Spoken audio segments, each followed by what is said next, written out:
যেটা হচ্ছে এখন, যে ওনাকে বলা হচ্ছে যে উনি এই করেছেন, উনি ওই করেছেন। উনি কোনোদিন কিন্তু উনি নারায়ণগঞ্জের 7 খুন নিয়ে যখন মামলা কথা হবে তখন বলা হবে ওনার এটা কোনো করেনি। এটা সেটা আপনি করবেন। উনি নিষিদ্ধ ডিভাইস আপনারা একজন কথা বলেন। নিষিদ্ধ ডিভাইস কিনে আড়ি পেতেছেন কোনে? এটা নিয়ে ওনার কি ব্যক্তিগত পয়সা দিয়ে উনি নিষিদ্ধ ডিভাইস কিনেছেন?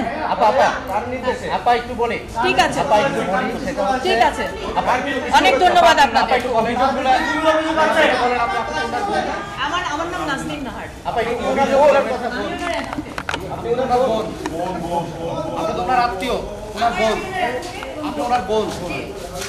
জিয়াউল হাসানের নাম শুনলে সবার যে আপনাদের টিভি বা আপনাদের মিডিয়ার আমার ধারণা একটু সবাই শোনে, কারণ তাকে যেভাবে উপস্থাপন করা হচ্ছে এটা সম্পূর্ণ ভুলভাবে উপস্থাপন করা হচ্ছে।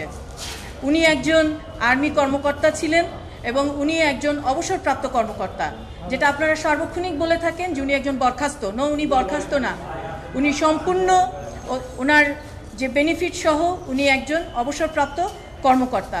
আপনারা দয়া করে আমার এই কথাটুকু সবাইকে জানিয়ে দিবেন। আর একটা বিষয় আপনাদেরকে বারবার বলছি আমি, যে ওনার যে উনি যেখানে কর্মরত ছিলেন এনটিএমসি, ন্যাশনাল টেলিমনিটরিং কমিউনিকেশনের যেখানে ওটা একটা টেকনিক্যাল অফিস। ওই অফিসে কোনো আর্মস ফোর্স নেই, ওই অফিসে কোনো কিছুই নেই। হ্যাঁ, আয়নাঘর নেই, ওই অফিসে কোনো আয়নাঘর নেই এবং উনি কখনো ডিজিএফআইতে চাকরি করেননি। আয়নাঘর নামক যে একটা ভয়ঙ্কর তথ্য, সেই তথ্যটা নিয়ে যে মিডিয়া যে ট্রায়ালটা করছে, সেই ট্রায়ালটা ওনার পরিবারের জন্য এবং ওনার জন্য অত্যন্ত মর্মান্তিক। আমি আপনাদের অনুরোধ করব আপনারা এই কাজটা করবেন না। একটা মানুষকে মিডিয়া ট্রায়ালের মাধ্যমে তাকে হেয় করার কোনো অধিকার কারো নাই। এটা বাকস্বাধীনতা নয়। বাকস্বাধীনতার যে অনুচ্ছেদগুলো আছে আপনারা দয়া করে সেটুকু, এবং সাংবাদিকতার যে আইন আছে সেই আইনটুকু আপনারা মেনে নিয়ে, যে এথিক্স আছে সেই এথিক্স নিয়ে আপনারা কথা বলবেন, এটুকুই আপনাদের কাছে আমার অনুরোধ। সব কিছু বের হয়ে আসবে। আমরা আজকে জিয়াউল হাসানের পক্ষে দাঁড়িয়েছি। পক্ষে সিনিয়র আইনজীবী মিস্টার এমআই ফারুকি উনি অ্যাপিয়ার করেছিলেন। আমাদের একটি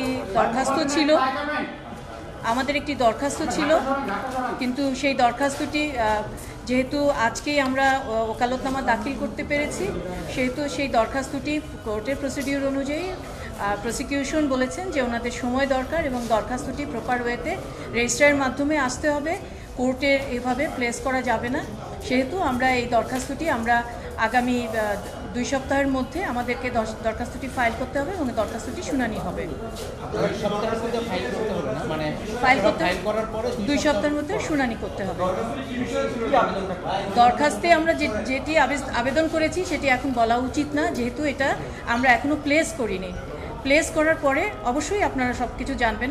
তবে আপনাদের কাছে আমি আজকে আপনাদের মাধ্যমে সমগ্র দেশবাসীর সহ সবার কাছে একটা অনুরোধ জানাবো, মিডিয়া ট্রায়াল একটা অত্যন্ত জঘন্য জিনিস, আপনারা সেটা থেকে বিরত থাকবেন। এটা উনি কেন বলেছেন আমি জানি না, কারণ নিয়ম হচ্ছে যতক্ষণ না পর্যন্ত কোর্টে কোনো দরখাস্ত প্রেজেন্ট না করা হয় ততক্ষণ পর্যন্ত সেই দরখাস্ত নিয়ে কোনো কথা বলতে হয় না। আমি সুপ্রিম কোর্টের একজন আইনজীবী, আমি এই নর্মসটুকু মেনে নিতে চাই।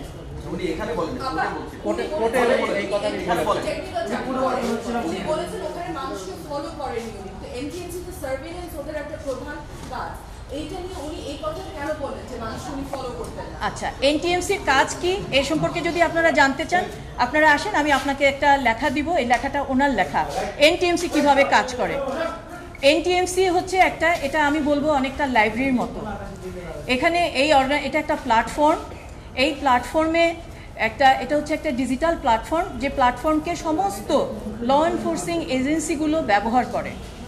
অর্থাৎ এখানে যেমন ধরেন আপনি একটা লাইব্রেরিতে গেলেন, একজন লাইব্রেরিয়ান থাকে এবং লাইব্রেরিতে আমি যে বই পড়বো, আমি যখন একজন মেম্বার, আমি বইটা আনতে যাব, আমার নামে বইটা ইস্যু হবে।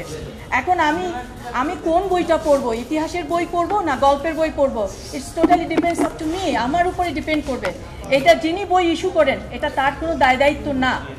আপা আপনার কাছে একটু just যেই অভিযোগগুলো করেছিলেন সেই অভিযোগগুলো একটু বলি আপনি শুনে সেটা যদি আমাদের উত্তর দেন। সেটি হচ্ছে ওনার ব্যাপারে আচ্ছা, এখন যেহেতু এগুলো সমস্ত সাবজুডিস ম্যাটার, যেহেতু এগুলো ট্রায়ালে চলছে, কোনোটাই কিন্তু কিছু না। যেটা হচ্ছে এখন যে ওনাকে বলা হচ্ছে যে উনি এই করেছেন, উনি ওই করেছেন, উনি কোনোদিন কিন্তু সাতক্ষণের সাথে ওনার উনি নারায়ণগঞ্জের সাতক্ষণ নিয়ে যখন মামলা কথা হবে অডিও তখন রেকর্ড বলা হবে। রাজনৈতিক ব্যক্তি থেকে শুরু করে এগুলো অডিও সম্পূর্ণ মিথ্যা। ওনার এটা কোনো করেনি, এটা আপনি করবেন। নিষিদ্ধ ডিভাইস কিনেছেন, নিষিদ্ধ ডিভাইস কিনে আড়ি পেতেছেন উনি নিষিদ্ধ ডিভাইস, নিষিদ্ধ ডিভাইস কিনে আপনারা একজন কথা বলেন।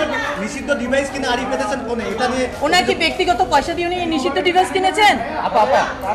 আপা একটু বলি। ঠিক আছে, আপা একটু বলি সেটা হচ্ছে ঠিক আছে, আপা অনেক ধন্যবাদ আপা আপনাকে। একটু অভিযোগগুলো বলেন আমার নাম নাজনীন নাহার। আপা একটু অভিযোগগুলোর কথা বলুন। আপনি ওনার বোন, আপনি তো ওনার আত্মীয়, ওনার বোন, আপনি ওনার বোন।